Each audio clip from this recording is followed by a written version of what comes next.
Alain Wagner, bonjour. Le 9 juillet 2012, l'ICLA, l'Alliance internationale pour les libertés individuelles, a organisé une conférence au Parlement européen à Bruxelles.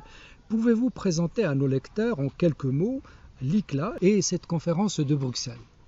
Première chose, l'ICLA en tant que telle. Alors l'ICLA, nous sommes une organisation non gouvernementale défendresse des droits de l'homme, basée en Suisse, et nous avons pour but de focaliser notre action, puisque les droits de l'homme c'est assez vaste, sur les atteintes aux droits de l'homme et à la liberté d'expression par les tentatives d'imposition de la charia, où que ce soit dans le monde. Quelles sont les personnalités, les nationalités, les associations et les partis qui ont participé à cette conférence ? Alors voilà, l'association est une chose, la conférence en est une autre. L'ICLA en tant que tel est effectivement une association internationale. Les fondateurs sont français, autrichiens, danois, américains, anglais, enfin on a toute l'Europe. Et à terme, nous allons intégrer des membres de l'Afrique, de l'Asie. C'est une association qui a vraiment pour but de rassembler les gens du monde entier. Après, la conférence de Bruxelles que nous avons organisée, qui a été le cadre du lancement de cette association, elle a rassemblé 18 nationalités. On avait des gens aussi différents que venant de la Finlande, de l'Égypte, des USA, de France, de Suisse, enfin un petit peu partout. Les pays musulmans qui font tous partie de l'OCI, de l'Organisation de la Conférence islamique, émettent non seulement des réserves au sujet de la Charte internationale des droits de l'homme, comme on le sait, pour museler chez eux la liberté d'expression et surtout de critique de l'islam, c'est-à-dire du Coran et de Mahomet, mais aussi pour interdire à leurs citoyens de changer de religion ou ne pas croire du tout. Et en plus de cela, ces pays de l'OCI ont comme programme d'interdire ce qu'ils appellent la diffamation des religions en Occident, à commencer par le cas le plus célèbre, Salman Rushdie. Et pouvez-vous nous expliquer comment fonctionne ce processus subversif au niveau international depuis des décennies maintenant ? Oui, depuis longtemps. L'OCI est une association extrêmement... c'est une formation internationale, la plus grosse formation internationale juste après l'ONU. Et il faut savoir que c'est la seule organisation internationale qui soit en même temps politique et en même temps religieuse, ce qui correspond très bien à la définition de l'islam, puisque l'islam est une religion politique. Donc cet acteur, l'OCI, qui est assez peu connu en France, parce qu'il ne fait pas de publicité, je dirais, directement, il utilise des organisations façades, des organisations intermédiaires et des organisations qui collaborent avec lui. Donc cette organisation, l'OCI, l'Organisation de la coopération islamique, est un acteur international extrêmement puissant. Il dispose de fonds, je dirais, quasiment en quantité limitée, puisqu'il est financé par les producteurs de pétrole, que nous alimentons chaque fois que nous prenons notre voiture. Donc voilà, il dispose de beaucoup d'argent. Et ces gens-là travaillent depuis des années, pas seulement interdire la liberté d'expression et interdire finalement l'exercice de la démocratie dans leur pays, mais vraiment, ils ont un projet plus large que ça, c'est celui, effectivement, de faire la promotion, puis d'imposer les règles de la charia progressivement sur la planète entière.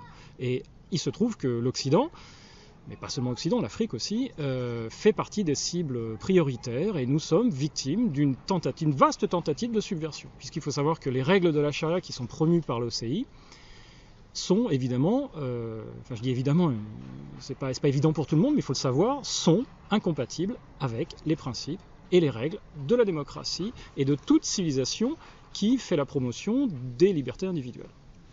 La conférence internationale du 9 juillet 2012 veut mettre un point final justement à cette offensive islamique et initier ce que vous appelez dorénavant le processus de Bruxelles. Comment voulez-vous faire connaître et surtout comment faire adopter ce processus d'abord aux décideurs de Bruxelles et éventuellement aux pays occidentaux et bien sûr à tous ceux qui s'associent à ce processus du point de vue international ? Alors, grande question. Le processus de Bruxelles, je dirais, n'a pas comme objectif immédiat l'arrêt total de cette grande tentative de subversion dont est responsable l'OCI, mais d'être le point de départ, effectivement, d'un contre-processus. Nous avons face à nous, je dirais, une tentative d'ingénierie sociétale qui vise à transformer de manière lente, mais vraiment radicale, la manière dont fonctionnent nos sociétés, par l'introduction progressive des règles de la charia. Ce que tout le monde peut voir en Occident, enfin c'est pas très compliqué, hein. Quand vous voyez une boucherie halal, vous voyez une petite partie de ce processus, une transformation de la société progressive par l'introduction des oui, mais ça n'a rien à voir avec la liberté d'expression. Non, ce processus, pour pouvoir fonctionner en Occident, nécessite d'empêcher, je dirais, les défenses naturelles de l'Occident de fonctionner, enfin des sociétés démocratiques de fonctionner. Et un des processus de défense des sociétés démocratiques, c'est que tout simplement les gens ne sont pas d'accord, ils disent non, nous ne voulons pas que la manière démocratique de fonctionner de nos sociétés soit altérée par l'introduction des règles de la charia.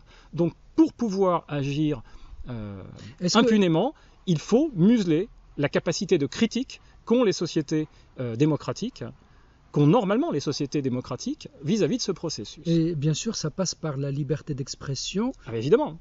Et de critique. Bien sûr. La société démocratique est basée de toute manière sur la liberté d'expression. C'est vraiment le fondamental de toute société démocratique, la liberté d'expression et les droits de l'homme. Ce sont vraiment deux fondamentaux absolus. Vous supprimez l'un ou l'autre, vous n'êtes plus dans un cadre démocratique.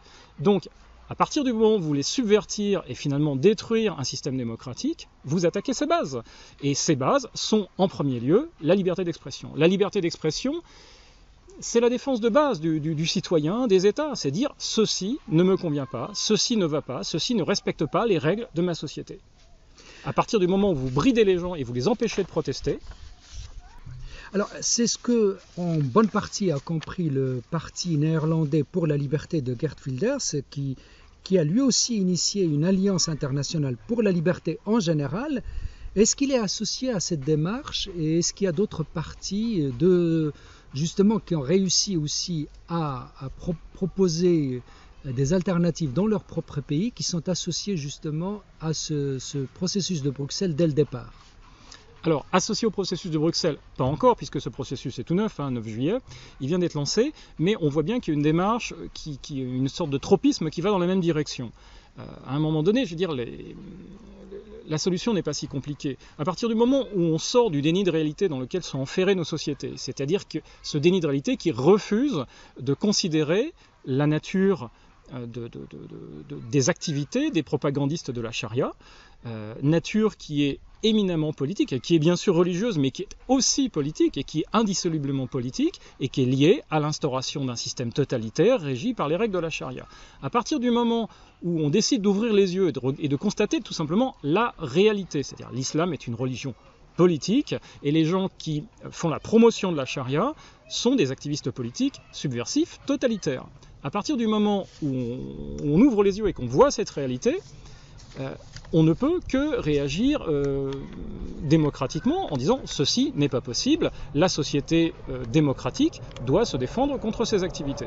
Donc des personnes sont conscientes de ça, Geert Wilders, des gens comme le British Freedom en Angleterre, ont un discours très lucide là-dessus. Alors ils ne sont pour l'instant pas associés au processus de Bruxelles, bien que le British Freedom ait été très intéressé par cette démarche lors de la réunion de Bruxelles et que des pourparlers sont en route, et je pense qu'il y aura un accord très rapidement et que je pense qu'ils intégreront dans leur plateforme politique les propositions du processus de Bruxelles. Tout cela est bien beau, mais comment doit fonctionner ce processus? Est-ce que ce n'est pas une sorte de machin en plus? Oui, c'est ce que je pense. Beaucoup de gens vont se dire encore une déclaration, encore de l'indignation, encore du verbiage. Non, le processus de Bruxelles a vraiment pour vocation d'avoir des résultats concrets. Je parlais d'ingénierie, il faut mettre en place une contre-ingénierie qui a pour but d'arriver à des résultats. Un des premiers objectifs de ce processus de Bruxelles, qui est un processus qui va évoluer dans le temps, auquel des gens vont adhérer, des mesures, au fur et à mesure de l'évolution de la situation, des mesures vont être adoptées de manière à s'adapter aux circonstances, de manière à atteindre ce but de société sans charia. Le premier but est de défendre absolument la liberté d'expression. Comme je le disais tout à l'heure, la liberté d'expression est un fondamental de la société démocratique. Sans liberté d'expression, il n'y a plus de démocratie.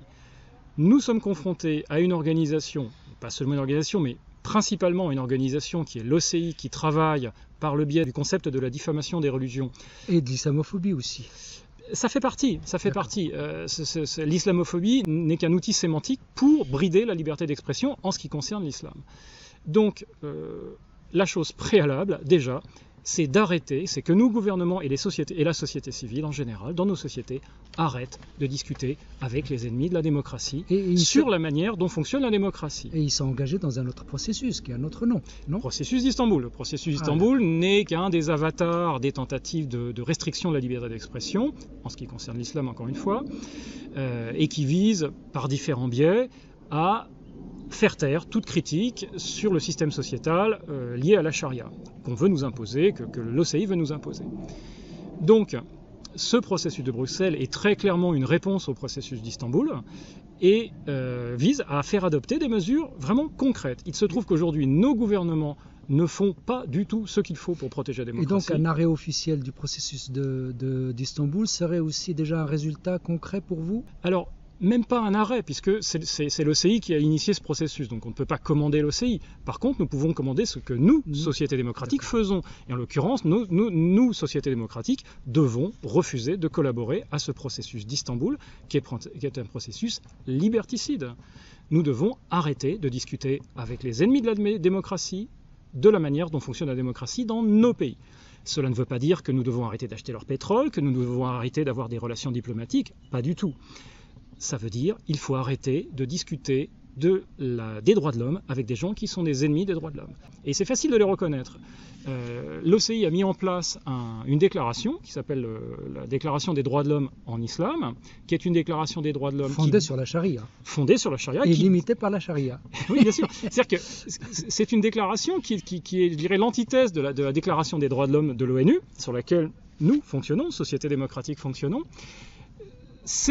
Donc les sociétés qui ont mis en place la charte des droits de l'homme en islam, donc connue sous le nom de déclaration du Caire, refusent l'application des droits de l'homme et restreignent l'application des droits de l'homme à l'application de la charia. C'est-à-dire, en gros, voilà, vous avez le droit de faire ce que vous voulez du moment que c'est la charia. Tout pays qui est signataire de la déclaration du Caire doivent être considérés comme des gens qui refusent l'application des droits de l'homme, sont des ennemis des droits de l'homme. Il est donc bien évident qu'il faut arrêter de discuter des droits de l'homme avec des ennemis des droits de l'homme.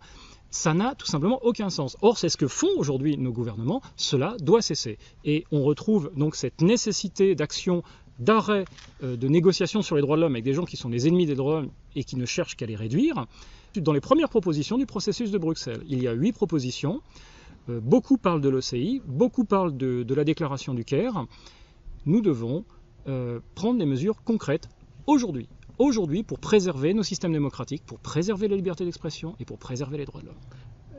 Alors il y a un réel problème dans tout mouvement qui est ouvert, et ce processus de Bruxelles est un mouvement aussi, un processus ouvert à tout le monde. Absolument. Il y a toujours le risque, c'est que tout premier provocateur venu peut constituer le chaînon faible, justement s'introduire et finalement torpiller et puis bien sûr discréditer et prêter le flanc à toute critique justifiée justement de ce mouvement, parce qu'on va vous dire attendez, vous êtes associé à tel ou tel parti xénophobe, ouvertement je sais pas nationaliste ou même plus on pourrait dire bon. Est-ce que ça ne vous fait pas peur, justement, cette ouverture, et comment voulez-vous y parer d'avance, si, bien sûr, il y a une parade ? Oui, il y a une parade qui est assez évidente. Alors non, ça ne nous fait pas peur. Oui, nous savons très bien qu'il y a des provocateurs qui vont se saisir de l'étiquette ICLA, qui vont se saisir de l'étiquette processus de Bruxelles pour dire n'importe quoi et essayer de nous discréditer. Mais déjà, il faut scinder 2 choses. L'ICLA, en tant que tel, est une organisation dans laquelle pourront effectivement rentrer les personnes sincèrement décidées à défendre les droits de l'homme et la liberté d'expression contre les tentatives d'introduction de la charia dans leur société. Ça, c'est très clair. Bon, ça, on aura un contrôle très évident là-dessus, puisque ce sont des gens avec qui on va travailler. On va tout de suite voir s'ils sont sincères ou pas dans leur travail. Et il y a le processus de Bruxelles, qui est autre chose, qui est effectivement un processus. C'est-à-dire que c'est une course d'action qui part sur des actions visant à empêcher l'arrivée de plus de charia dans les sociétés, et dans les sociétés où la charia est déjà en partie arrivée, qui vise à éliminer les éléments de la charia qui sont déjà présents. Donc, bien sûr, tout le monde va pouvoir se réclamer du processus de Bruxelles. C'est un processus parfaitement ouvert, qui est ouvert à tous les démocrates et les défenseurs de la liberté.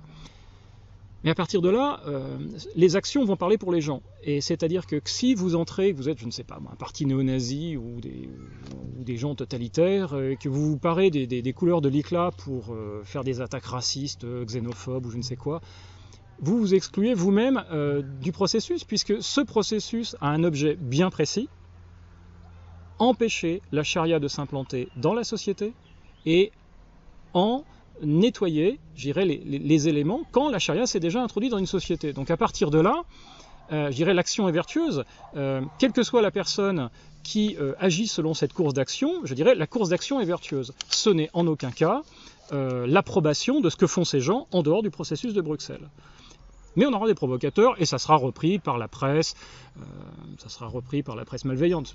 Bon, okay. Les lecteurs, les spectateurs ont un cerveau, ils jugeront d'eux-mêmes la réalité. Alain Wagner, merci.